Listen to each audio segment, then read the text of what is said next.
Zee Marathi, चर्चाही होणारच. बाहुबली येथील बालविकास मंदिर बाहुबली शाळेत वार्षिक क्रीडा स्पर्धेचं उद्घाटन उत्साहात संपन्न झालं. कार्यक्रमाच्या प्रारंभी विद्यार्थ्यांनी शिस्तबद्ध संचलन करून उपस्थितांचं लक्ष वेधून घेतलं. यावेळी नेमिनाथ कोथळे, शैलजा शेटे, समृद्धी भोईटे यांच्या हस्ते क्रीडा ध्वजारोहण व दीपप्रज्वलन करून स्पर्धांचं अधिकृत उद्घाटन करण्यात आलं.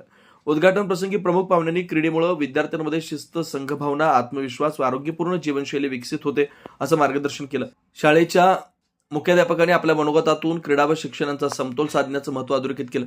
या क्रीडा स्पर्धांमध्ये धावणं, उंचवडी, लांब उडी, रिले, थ्रोबॉल, खो खो तसंच विविध वयोगटातील मैदानी खेळांचा समावेश आहे. विद्यार्थ्यांनी मोठ्या उत्साहानं सहभाग नोंदवला असून शिक्षक व पालकांची उपस्थिती कार्यक्रमाला लाभली. यावेळी चेअरमन तातासू अथने, राजकुमार भोसे, माजी सरपंच राजू खोत, शुभांगी कोले, सुनीता पाटील, पत्रकार विनोद चिंगे उपस्थित होते. कार्यक्रमाचं स्वागत माजी सरपंच प्रकाश पाटील, सूत्रसंचालन पूनम लांडे, प्रास्ताविक गोमटेश बेडगे यांनी केलं.